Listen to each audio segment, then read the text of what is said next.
So thank you very much on a very special morning to Team Untengle as we untangle from 10 in the morning today until 2 in Z after, no, until 1 in, I'm going to have my times a bit muddled for a while, but see with me because we have some changes and it's just what's up. So we have live on Zoom now, Cora Wallace. Good morning, Cora. Good morning, Elise. How are you? I am very well. How are you? I'm well, thank you, and thanks for having me. Oh, it's a pleasure. Okay, so let's get right into it. So you're from Garlands in St. James, right? Yes, I am. Where exactly in St. James can we find Garlands? Okay, Garlands is situated in the Upper St. James area. If you have heard about Maroon Town, Yes. that's it's very close to Maroon Town, about 2-3 miles away from Maroon Town, and that is exactly where I was born and grew up in Garlands. And you're still there But now? I am now living actually in Montego Bay Town. So, and that is exactly where my charity is at, in Montego Okay. Bay. Oh, in Montego Bay. All right. So let us talk a little bit about Garlands living in, because Garlands is more rural, right? Yes, it is. All right. Let's talk about your life in Garlands, St. James. Okay, growing up in St. James, the only girl for my mom, it was mostly like myself and my brothers. So I grew up like a tomboy. Garlands is mostly of a farming area, and that is one of the reasons why I am indeed a farmer. What is it that you Because, farm? everywhere you look in Garlands, you would definitely see a lot of farming going on. All right. I know that you're a farmer, and I'm happy to hear that you actually grew up farming. So, what is the mainstay in that section of St. James? What on the plant, mostly? We do mostly vegetables, grown provision. So you have the plantain, the pine, the bananas, your dasheen, every type of vegetable you can possibly think of, it is there. Okay, nice. That sounds nice, man. You're gonna make me look hungry. I think both of me can pot of soup right now. Okay, so we're going to talk about your being a farmer, but before that, so you grew up in St. James. How though? You grew up farming, How? yes. As I said before, still am the only girl from my mother. And I grew up with mostly my brothers and my grandmother because my mom actually, she left us with our grandparents and she went to St. Elizabeth to live. So I was mostly at home with grandma or my brothers, and if they're out, which they do most of the time, I would be on my own. So actually, I grew up a very sad and lonely girl, and that followed me for many years. But I have gotten over that now. Well, good. I'm happy to hear that, and I'm sure your charity has helped you with that. So, you leave home before you had the 5 children? Yes, I actually left St. James when I was 10 years old to join my mom in St. Elizabeth. And so I was living in St. Elizabeth for at least 5 years. So I attended Santa Cruz Prep and the Hampton School. And then I returned to St. James where I got married at 19 years old. And of course, started my children. Getting married at 900 is too young. Much less we go get married at no, much less we go get married at 19. 19. Oh my goodness, because now that we're looking back in it, when we were 16, 17, 18, we thought we were so ready. Looking back now, were you prepared? I wish I was not asked that question, but since you asked, no, I was not even dating or anything like that. My husband was chosen for me by my parents, Oh my mostly my goodness. mom, In a and Jamaica? Really? so I had was to get married. Just put it that way. I had was to get married. I hear you, but well, I hear you. But they have that. I didn't know we had too much of that in Jamaica. Marcus, parents have a way of kind of pushing you onto, people you never like. But anyway, let's get right into it. So your parents kind of encourage you to marry your husband. My mom. Your mom encouraged you to. Me say, always in my life, you know. Me say, the father wouldn't mind if the boy go on about him business, but the mother. Anyway, so you had 5 children for your husband. No, not all five is for my husband. My youngest is not for my husband. Okay, what was life like being married with children from such a early age? Being a teenage mother is one of the hardest things I could ever imagine, and I would not wish that on my worst enemy, if I have one. And more so, I did not have no form of help. It was just me alone, and so I was mostly the breadwinner of the family. And at one point, I was even on the street as a teenage mother, where that is what pushed me into farming. And so I started farming. I would go to Charles Garden Market. I will sell my stuff, and that's how I really survived. I am a buttered child, and I just find the courage in me as I grew up, because my grandmother always taught me one thing, and that is to pray. And through prayer, I have survived a whole lot of obstacles. Wow. Your story, I'm listening to your story, and the unfortunate thing about your story, Cora, the unfortunate thing about your story is that it resembles the story of many, many people, many, many women who unfortunately got married before they were ready and had a lot of children and became single parents. And just like you said, is a very difficult task for those who are listening now and thinking that you're watching all these movies and them glorifying single parenting. It is difficult even when you have a good man beside you, much less when you don't have none. So you used this opportunity to talk about single parenting and abuse and childhood, particularly childhood abuse, right? Yeah, yes. All right. So before we, I was torn as a child, and even into adulthood, somewhat where I have to get help. In fact, I am still now seeing a counselor. And when your parents, especially, and I'm using this platform to warn parents of the word you speak to your children, because it carries them over into life in a negative way, if a positive support system. Um, so when I was told by my mom that I would never come out to anything, and so much different negative words that thrown at me, I believed in it so much, Elise, that I'm now 49 years old and I still do not have a mirror inside my house, because when you are told that you're ugly and all these different things, you have no idea how much you're hurting your children. And that's what happened to me. so And hold that on, is one little of the Cora. reasons Hold on, why little I now Cora. have my charity, Hold on, where Cora. Hold on a little bit. So growing up, you were told by your mother that you were ugly, so you never fear of her. No, me just ask you. You if did, you should see me and you should see my mother, we are on a splitting image, just as how my daughter resembles me, and that's why I love her so much and show her with love every day, and told her that each day that she's beautiful. I have two beautiful daughters. One is 27 and one is 30, and I make sure every single day to tell them how much they're beautiful and how much I love them, because even at 49 years old, was never been told that by my mother, and that hurt to core, especially when you are the only girl. Cora, can I suggest that you get a mirror? You need to get a So, mirror. Hello, you listening to me? You listening? You hearing me, Cora? Are you hearing yes, me? I am Elise. You need to get a mirror. And you need to put Yeah, it in loud your and room. clear. And you need to put it in your room.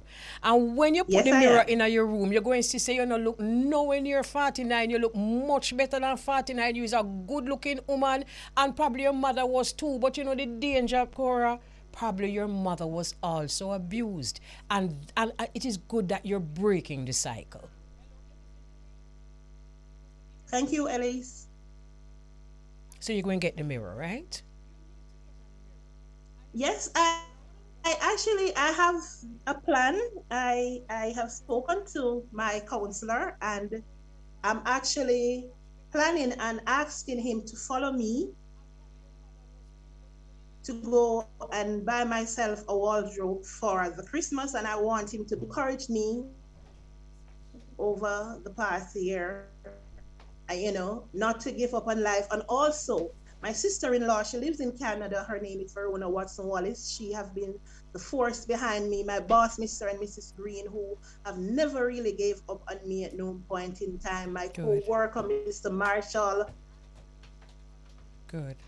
and so much encouraged me. My pastor, Cora, you are beautiful. Don't give up on life. Let's start over. Tell us about the charity Soul to Soul and how it got started. Let's start from there. Okay, so I was, first and foremost, I had a stroke. And then after having the stroke, I was in a hospital. My left side was dead. I could not speak. And I realized the need, because I see a whole lot of people coming in. And, they didn't have blankets, didn't have nighties, a whole lot of different stuff. And so, just seeing that, even though I could not speak and I could not move, I discerned all of that. After I got better, my cousin called me one day and she was telling me about a young man who met in an accident and they needed help for him. At the time when she called me, I was away, so I came back, and when I came, herself, and me and another cousin, which is three of us, team up together and we formed a charity. I was the secretary for that charity, and which I did for 1 year, and then resigned from that charity and go over and start Soul to Soul for myself. So that's really how Soul to Soul is birthed. Okay, so we're talking now about sponsorship. So you did accomplish certain things on your charity, by your charity, but you're having an issue with sponsorship, which is one of the... Yes, I do. Let's talk about that. There's so many persons that have reached out to me, and I can't really fill all the orders, so to speak, because, the funding is not there, especially since COVID came in. And so a lot of persons just sitting on the waiting list, hoping that, I could come up with some fund to help them in whatever areas, such as mattresses, even persons that live in house. A house was brought to me about a week ago, which this lady is living in such a deplorable state. I didn't even realize persons in Jamaica was still living in that way. And I would definitely like to help this lady, but the funding is not there. Okay, so for those listening now who want to help you with your charity so that you can help others, because sometimes people might reach out to you more than they reach out to some others. So it might be better for people listening, some people listening, to help you with a charity that you can help others. How can they? For persons who would like to reach out to me, I can be contacted at 871-1688.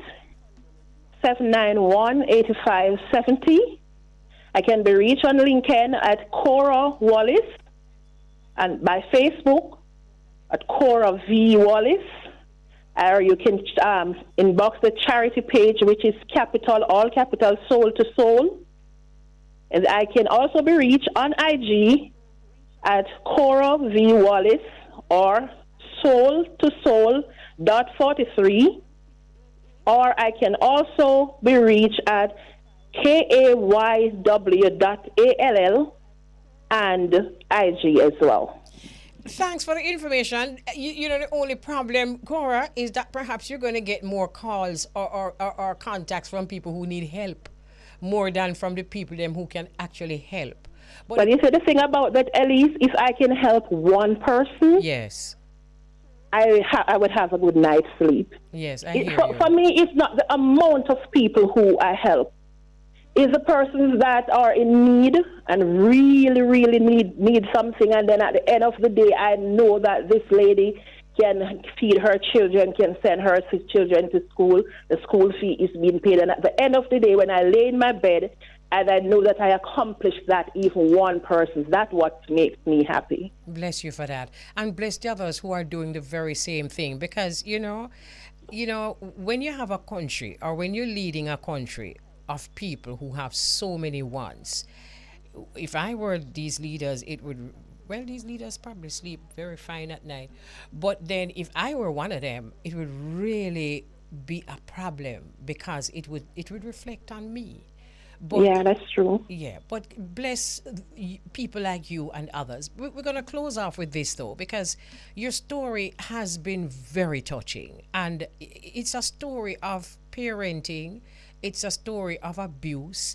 And one of the things that you're known to have said is that the best motivator you could ever have in life are your Parent. parents. And that is so true. Just talk briefly about that for those listening. For those who are in the sound of my voice, I will end the same way I started. It's best and important as to what you say to your children. Because what you say to your children can either make them or break them. And so I'm using this opportunity to reach out to every parent out there. It doesn't really matter what you and your husband or your baby father have, and the same thing vice versa for the fathers. Do not at no point in time tell your children you're like a dirty pot. Oh You're my coming like God. your mother. Stop it. Don't do it, because that hurt your children forever. If I did not have a strong supporting team over the past 3 years, I would be buried by now. But thank God for the persons who are in my circle. You know, Cora, you're so right, and I'm just so happy that you spoke it in such bold terms. There might be people, who are listening to you who are thinking to themselves, I've never told my child that. But then you've never told your child anything. And so it's just as bad. You need to be able to say to your children, speak positive words to your children. So not saying that and not saying anything else either don't solve the problem. That is true. So we're advising parents to do just like what you've been doing, Cora. To Yes, say I to have. your children, you are beautiful. Because you see, from my mother tell me that, me not really busy well, so I have to feel me ugly. Exactly. But when your parents and those around you constantly say those things to you, it became the norm so much that you believe them. Yes, you do. You actually do. And the thing about it, Cora, sometimes you're not even, at least you are conscious that you believed her and you were conscious that you needed help. There are other people who it don't even register to them yet how much damage it has done to them.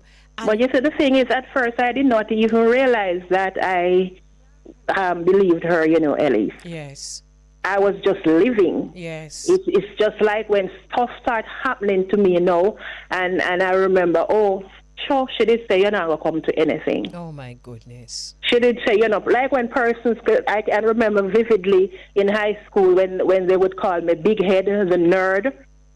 I spent most of my days at Sex Pavilion waiting for my mother when she's finished working, and persons would have teased me to a T. Oh my goodness. And you You know? remember that. And you remember that at age 49. And I still remembered. yes, and we're putting that out there, that for the people who do things like this, that's what happens. You create damage to people for their entire life. And I'm sure you could never have wanted that.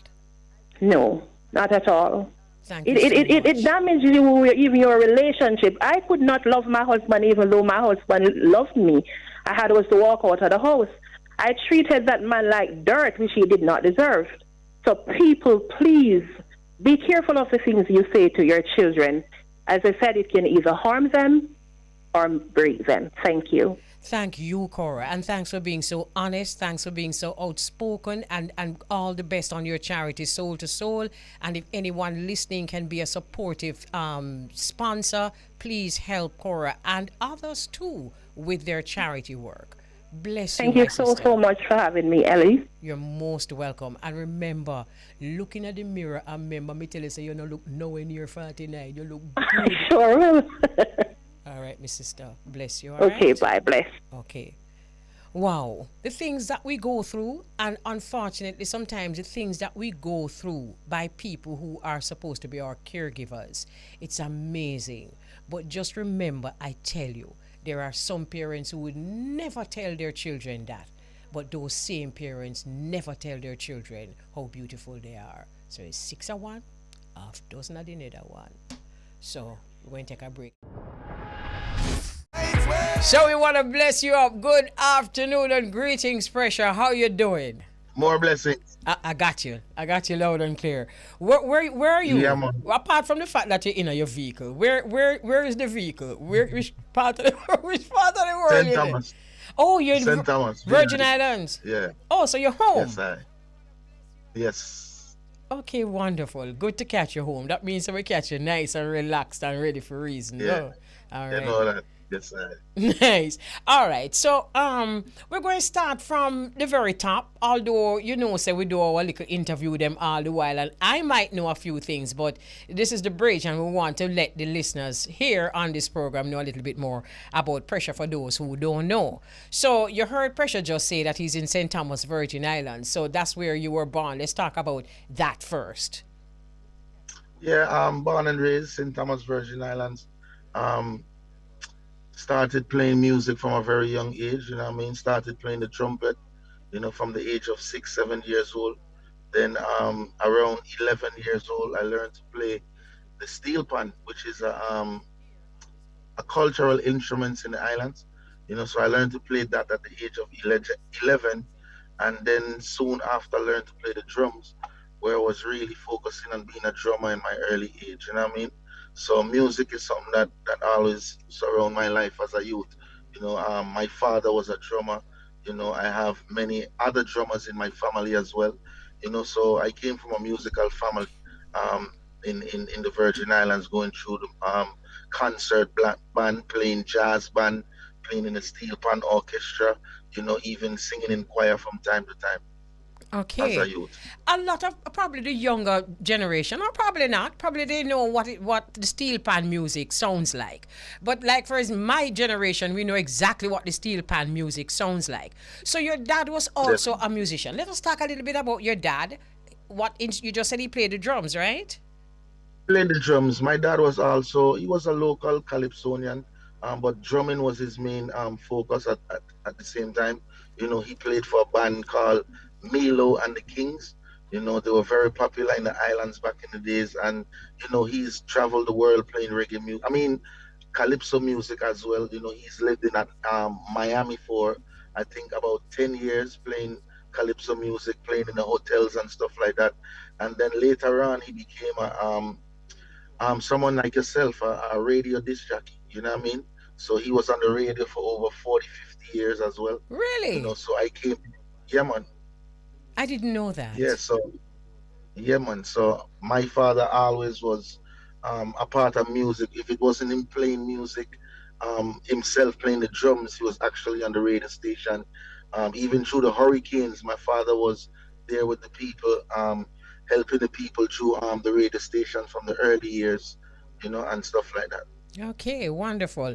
That's information that I didn't know. But can I tell you something? You look like a drummer. Drummer have the little stocky kind of thing. Anybody ever tell you that yet? You coming out? No, I need to move. No, if you're coming out, I will drop that. Him soon come, Yeah. man. Soon power. Give me a minute. Give me a minute. Yeah. So, All right. right, all right, right. So I was just saying to you, yeah, man. I was just saying to you that you kind of look like a drummer. Do you look like your dad? I actually do, I actually do look like my father. Everybody always tell me that, you know what I mean? And also, I also wanted to follow in his footsteps, being a drummer. So even through high school, and I would always sing. Reggae music was really my thing, but I really wanted to pursue being a drummer, a musician. You know what I mean? Being an Okay. artist and being a vocalist was never really. I was more like a shy youth for sing. You know what I mean? But especially if I actually take the lead in any singing or anything, I would more want to be in the background and be in the drum and stuff like that. Okay. But time just passed, and we develop a certain talent, and we give thanks for that. So how did you come to the forefront? How did you move from behind the drum and come in front of the microphone and start to sing? I wasn't doing good in school, and my mother sent me away to live with my uncle. I was getting myself into, and teenage situations. You know what I mean? And my mother sent me away to live with my uncle in America, Valdosta, Georgia, to be exact. And My uncle was very strict at the time. His wife was in the military, so Mm-hmm. me coming from St. Thomas in the ghetto, and I was smoking herbs, and enough things that I was doing already in the VIE wasn't tolerated. Stuff that my mother was like, "No, man, you're not listening to me. You have to left and go live with your uncle." You know what I mean? So my uncle took me away out of all my musical activities. I couldn't play the drums. I couldn't play the trumpet. You know what I mean? It was just all about academics. So I would just be in my bedroom listening to reggae music, and, writing my own lyrics to it, singing my melodies to it. You know what I mean? One day I went to school and they had this little rap battle at lunchtime, and everybody would gather around and listen to the little battle and stuff like that. And me at the time never really have no lyrics, so me jump in at the battle and me sing a Sean Paul. You know what I mean? And the crowd bust. Everybody get wicked and say, "Yo, this youth from Jamaica, we got this Jamaican artist in our school," and I was like, "Man, So why did I they have think to you were find my lyrics." Jamaican? Because naturally it's reggae music. Oh, You know what I okay. mean? Yeah. Anyway, it's sing reggae music, Jamaican is just attached to it. Even just American people not too knowing the different accents in the Caribbean, Yeah. the first thing they say is you're a Jamaican. You know True, what I mean? We true. always have to say, "No, man, born and raised in Thomas, I'm born and raised Dominica, wherever in the Caribbean you might be from." So Right. Jamaica is very dominant in the world when it comes to Caribbean accent and stuff like that. True. So they were very, very excited about the song, and now I realized like they want to hear more from me, but me not have no more. Me just sing a mad song. Me just sing somebody's song, and it was so crazy because they never even heard of Sean Paul at the time. Mm-hmm. And Sean Paul was a big artist in the Caribbean, but I don't think it really did crossover at the time. You know Mm-hmm. what I mean? Mm-hmm. So when we sing the song now to that crowd of people, I know for sure them never know that song. You understand? So it's like me kind of trick them, but now me trick them, and Sean Paul bust now. I have to And find my them knows own I know lyrics. you're a tune. You understand? So start write lyrics, but at the time, I was seeking Rastafari, learning about myself as an African, as a youth, where I'm going and where I'm coming from. All those things I started to get more into myself when my uncle stripped me away from the music. So it was me just finding myself as a musician again, kind of reinventing myself at the same time, walking with an energy where it's like, yo, I know who I am as a black man. You know what I mean? So I was listening to a lot of course, the early Sizzler, the Capleton, the Anthony B, the Dennis Brown, and of course, some Lovers Rock, Barry Hammond. I was also listening to a lot of R&B. I'm very into music with soul and stuff like that. So it all does come together. I start to sing, and I just start get the support from my friends. Everybody was like, "Yo, you sound good, and you need to keep it up." And what I mean, just go and do what you're doing. Everybody was always full supportive of me. So I just started to do it more and more, and until I just developed and started to take it more serious. I'm curious to know though. Okay, so your mother sent you to your uncle, whose wife was in the military, and they were very strict on you, and you couldn't do the things that you normally do. But then you became a reggae artist. Tell us Yeah. about that. I mean, what was it about the environment that actually made you find yourself? Well, I had to. It was nothing more than myself. It was just me. What I mean? It was just me. And the music. What I Yeah, mean? yeah, yeah. I know what you mean. All right. So you got involved in reggae, and let us fast That forward was a touching my bit. soul. Yeah. Are you there? Yes, I'm here. You hearing Yes, sorry. us? Yeah, man. All right. So let's fast So, forward a bit. And tell us when you started the Jamaican connection now and started connecting with some of the artists who you always love to listen to. well, that came a long while after, because I released this album called The Pressure Is On, which is my very first album. And that album got recognition from Dan Carlian, Right. that was the first recognition I actually get from somebody that I already looking up to musically. Like, I was already saying like, yo, that producer, them would love to work with a producer. There. You know what I Yes. mean? And then he heard my album through the producer at the time was living in Miami, who produced that album, and I guess they were both, you know what I mean, friends or whatever. I think the producer was working at Guitar Center, and Dan used to go to forget him software or whatever. And him just get a copy of the CD, and Dan say him listen to the CD whole week. And him just love the CD. So him reach out to me, and I was like, who done this? Which Dan? Dan, him say, no man, and me. Dan Kalian, man. So I say, Woo! no man. You know, so it was a big thing You for me. thought It it was was a a big, prank big, big call? thing. Yeah, I thought it was a joke. Like, stop playing. You know what I mean? You know what I mean? But I was very excited, and he said at that same time he said he wanted to do an album with me. You know, it was never just like I want to do a song with you and see how it work. He was like, yo, I want to do an album. I'm gonna send you some rhythm, and I want you just write tune, just write song. You know what I mean? And first set of rhythm sent me about 13 rhythm all together. And the first song, the first rhythm that actually caught my attention after I listened to everything and I went back to that track, it was a Love and Affection track. Oh my It's like goodness. when I heard it, I just felt like, no, this is out of the box for me at the time, but I feel like I have something for this. I feel like I really have something for this track right here. And every other thing was like revolutionary things that that I'm used to. But Love and Affection, that rhythm kind of just made me like, something. Let me try something different with Yeah. my talent and see what can happen with it and sing something for a female. You know? That's very interesting that you should say that because oftentimes we talk to artists, reggae or otherwise, just musicians, and sometimes a musician may feel that he has gotten stuck in a particular groove. And he or she has to be very brave to get out of that groove. And I think Yeah, it was man. one of the best things that you did, not just to get out of the groove, because you still do your roots and culture, but to be brave Definitely. enough to get out of the box. Because can I tell you something, Yeah, man. Pressure? You see, anytime since I'm on the bridge, where I was before is a reggae station. But That's since I right. am on the bridge, I still play reggae. And can I tell you, anytime I play Love and Affection, oh Lord have mercy, see them laughing there. Them stand up, them get up, them dance, them swoon, them go like a you, them a sing, them you are sing to, especially the producer, the same one we get you up on the Sure. program. So it made sense because people identified with that song.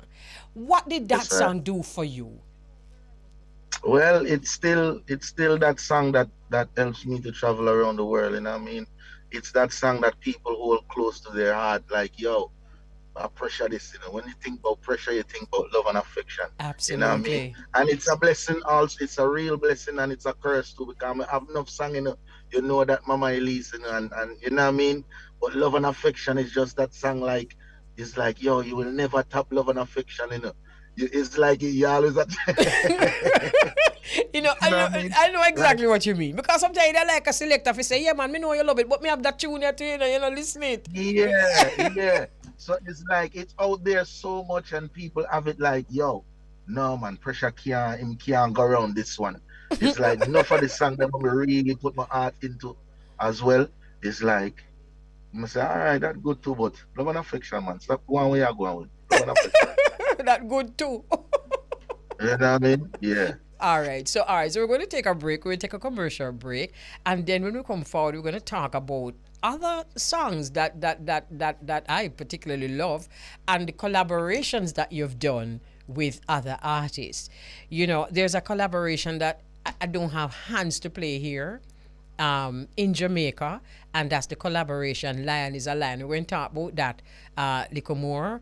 But trust me, I All think right. the Lion is a Lion tune give love and affection some serious competition. So True. we're going to take a break, and then when we come forward, we're going to talk about some of your collabs, all right? So, Pressure. Some of the artists that you've done collaborations with, well, we started with a collaboration with Kabaka Pyramid. So let us talk about some other artists that you've done collabs with and how did they go? I've worked with I've worked with Damian Marley. I've worked with, of course, Kabaka Pyramid. I've worked with Glenn Washington. I've also worked with Anthony B. Worked with Proto J. Worked with Sizzler. Um, I've worked with Redman, international hip hop artist. Um, wow, I know I'm leaving out enough people, right now. You're leaving out Um, Janine.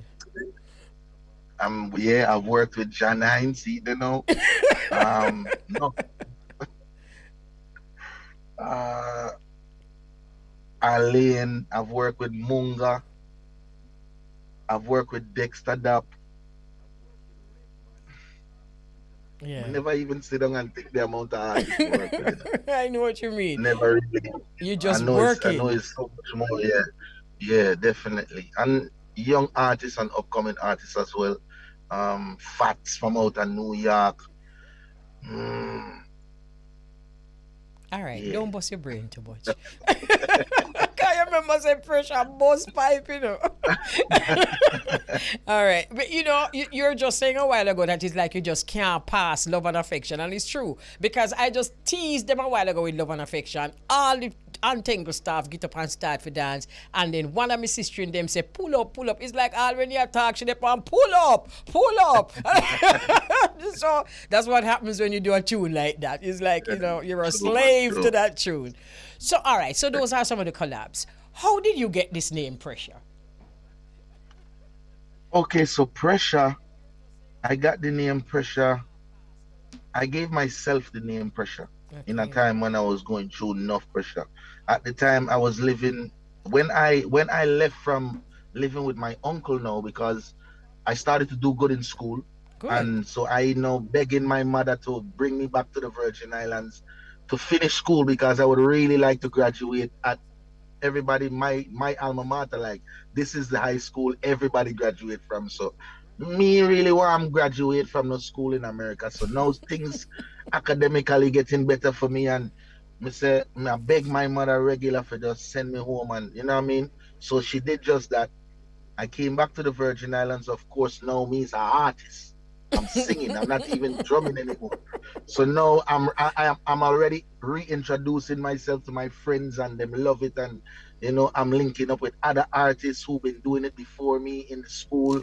And we are singing together now and rare. But I'm actually when I returned back to the Virgin Islands, it was more than one thing happening.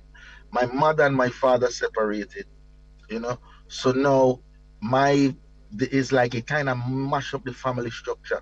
But my godfather did pass away at the same time when I was living in America, and he left a little wooden one-bedroom house for my mother. So my mother knowing that me into the Rastafari thing, and you know what I mean, me I do my little herb smoking and rare. When I came back to the Virgin Island, she said, you know something? I'm going to live with my mother, your grandmother, and you can just go on and go live in a little place right there, which was just 3 to 4 minutes walk from school. Oh, You know what I mean? great. So my mother, it was not like I was living on my own, and my mother wasn't around because she would wake me up every morning for go school, make sure say me I do what I'm supposed to do. But I was actually living on my own, right?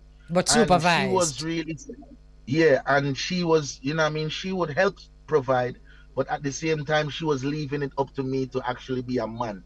You know what I mean? So certain things I really had to do on my own, and there was bills. There was a light bill, there was a water bill, there was a phone bill, and then we still have a little rent to pay, so it was, I still had to help out. So now I'm doing all kind of things. I'm doing little hustle on the side, I'm still I try get my diploma, you know, and still I try fulfill music.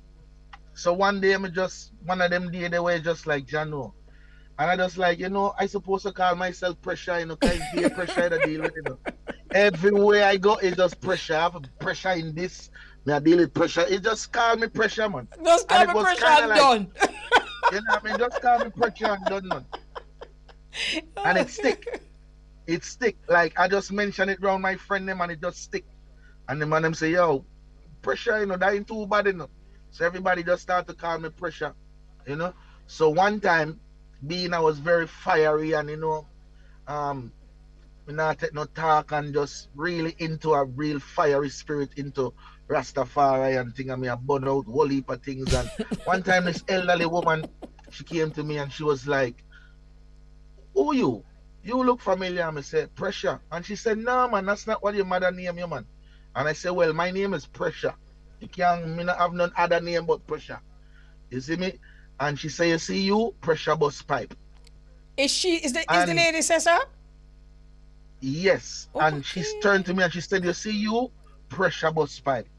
And I've never heard the phrase before in my life. I know it's an old phrase. I don't mean make it up. You understand? But when I heard the phrase for the first time, when she told me that phrase, she was speaking to me like, what I mean? You say your name Pressure, well, Pressure go bust pipe. Yeah.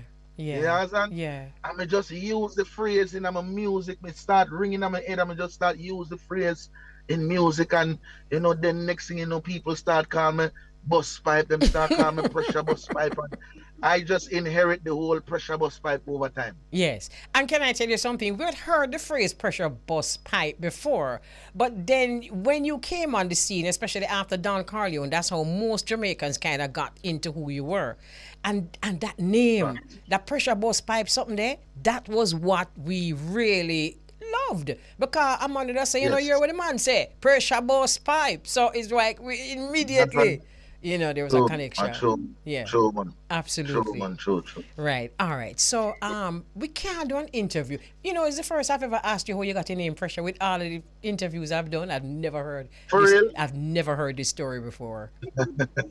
Anyway, we See, can't do an interview with Pressure without talking about Vaughn Benjamin from Midnight, the man, man from yes. Antigua and Barbuda. Talk about his influence on your life and his influence on the music. Vaughn is a teacher, Vaughn is definitely a teacher, my teacher. I could remember when I was first introduced to Vaughn, you know, um, Vaughn take on to me one time. We had a show in St. Croix. I left St. Thomas to go do this local reggae concert, and Vaughn wasn't performing on the show, but he was at the concert, and I got to meet him through a bridging of mine. And it's like Vaughn, from him hear me perform, him just take on to me. The man come and him give me a handful of herb. At this time, I was about 20, 21 years old. You know what I mean?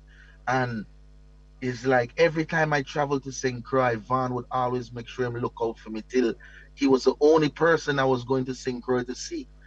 I would be at Vaughn's doorstep and just reading about the Bible, and it's like enough of the youth them were my age group, like them all over the place. And Vaughn I said, "But what happened to this youth here?"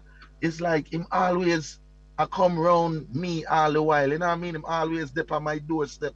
Him always, so him kind of take me in a certain way musically. And at the time there wasn't much collaborations with Midnight and other artists. It was just strictly Midnight, and I believe I was, if not one of the first artists that they did a song with and put it on an album.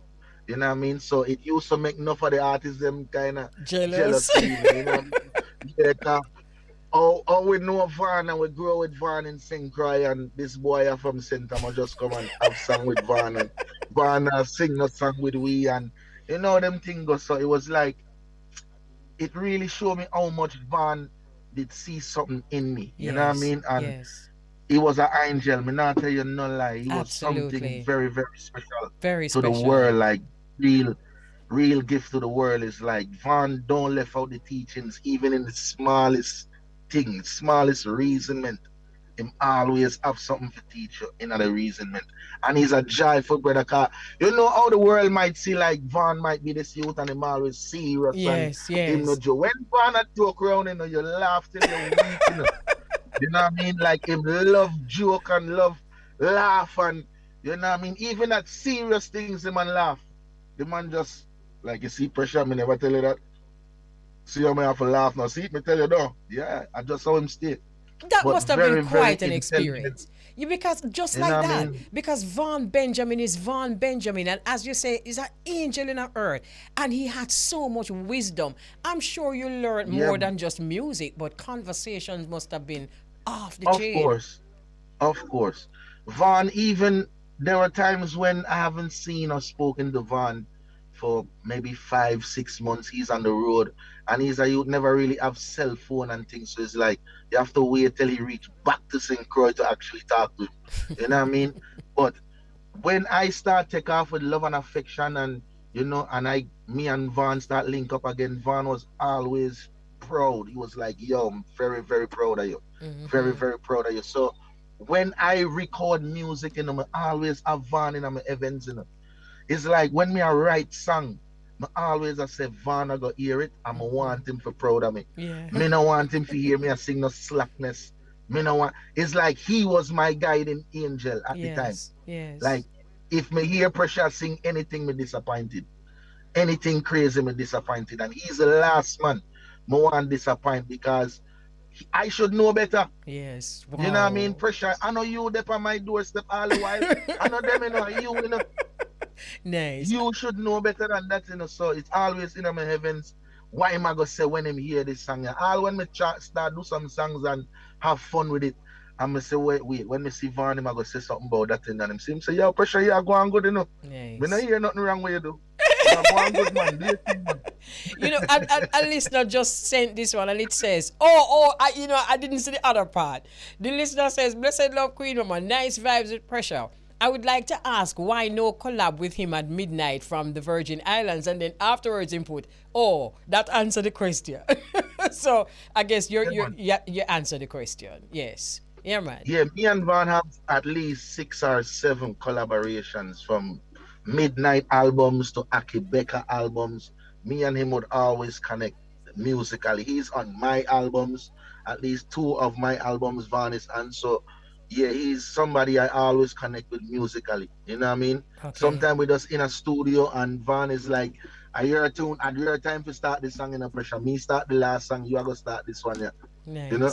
So I just vibration. All right. There's another song. You remember the song that I told you that we play sometimes, and our listeners, especially those who have a collection of reggae music and understand reggae music, always just so excited about this song, right?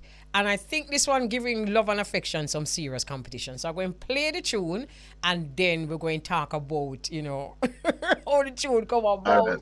A lion is a lion anywhere he goes. Deserving of the best. Make I tell you something. Pressure. Janine, sit down on the... Oh, Lord of mercy. Yo, she dealing it bad. She dealing it bad.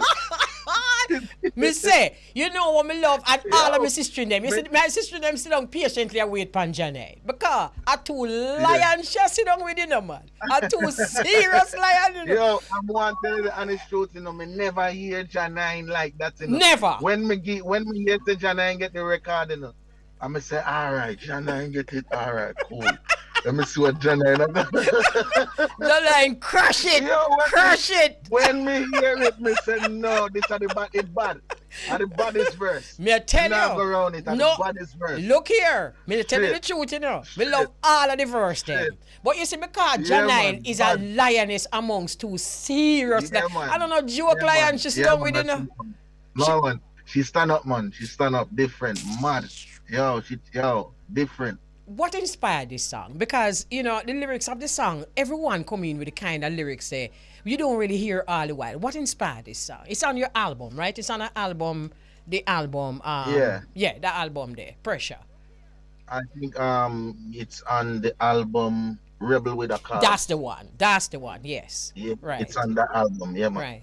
Right. This song in a whole is very special because the actual rhythm, me and the producer who actually produced this song, we were traveling to Portugal and we met this EDM producer, and the man did have this rhythm as part of a breakdown of an EDM track, and he was playing it for me. And when it reached this part, it was only 8 bars in the EDM track the man had this year, and I just stopped it one time. I say, yo, play that back again. And we play this back, and I say, yo, what are you doing with this? The man say, I just have it. I said, no, me want that 8 bars there. I want to loop that. Exactly what you're hearing, the rhythm itself in Lion is a Lion, this was the loop. Okay. For 8 bars. Okay, yeah. So me and the producer, Tippy, at the time was like, yo, yeah, we need that. We need that. So we done kind of figure out what we want to do already. But while in Europe, me done kind of build the lyrics for the vibes, you know. You know what I mean? And to be honest with you, I was hearing a melody like the Spragga Benz.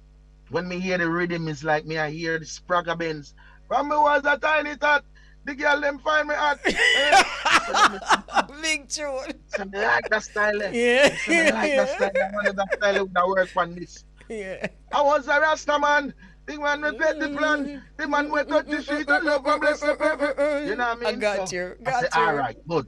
I'm going to use that style. You know what I mean? So big respect to Spragga Benz. Because me is a reggae fan, you know. Yeah, He's a dancehall fan, you know. So it's not nothing about living in a man thing or taking a man style. It's like, yo, I love it.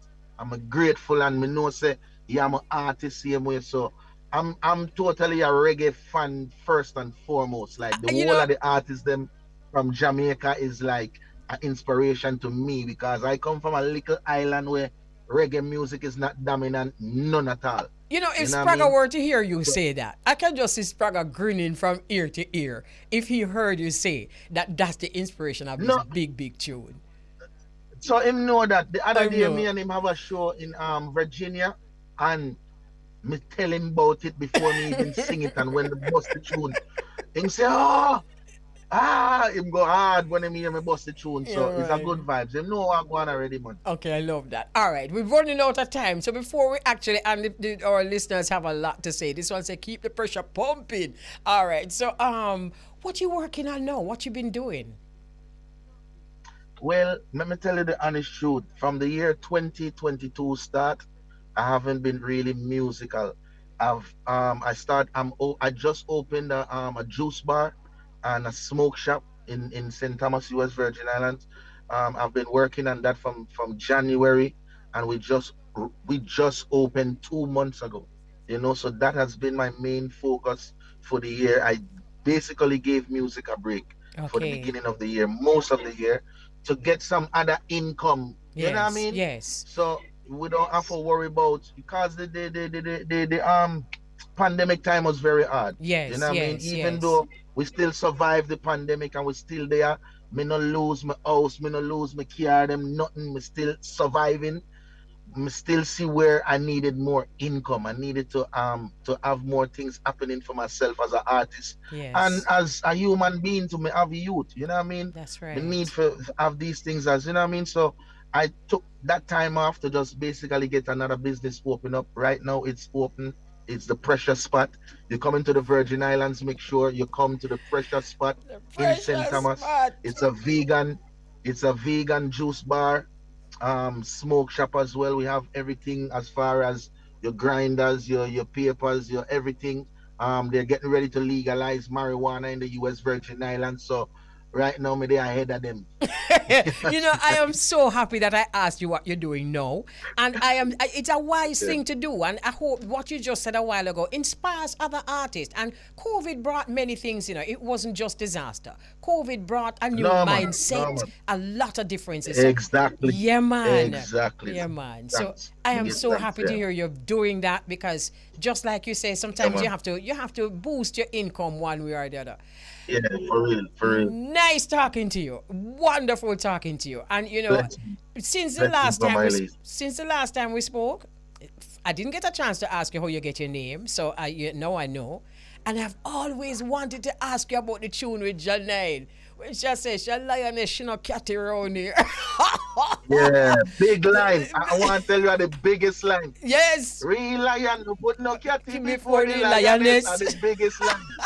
Are the biggest line. Yeah, man. Nice talking to you, Pressure. And you know, I hope that the shop takes off. I know it will take off because it's a brand. You know, Pressure is a brand. Yeah, so the Pressure Spot is also part of the brand. Just bless up yourself. Thanks for accepting our invitation. You're looking well. As I say, I drink up enough of the juice them yourself. Bless up yourself. Just continue to stay blessed. See? Yes, I. All right. So that's it. So we've been wanting to have this conversation with Pressure Buzz Pipe, and we had the conversation with Pressure Buzz Pipe, and we are so elated. So thanks again. Thanks, LaFane, for just stepping up. You know, it's like they were there dancing, you know, the tune, yeah, Love and Affection. And when them done dance, I'm like, how about we get Pressure? And she did. So bless up yourself. So this is how we say so long. Thanks for being part of our program. Thank you very much for the inspiration that you gave to Cora. I'm sure if she's listening, she's going to be elated. And for those who missed our interviews, you can always check out our interviews if you've missed them at the Bridge 99 FM. So just mosey on over there and catch up on our interviews that you've missed. Thanks again for the conversation and for being part of our conversation. And we leave you with one big heart of love. A lion is a lion anywhere he go.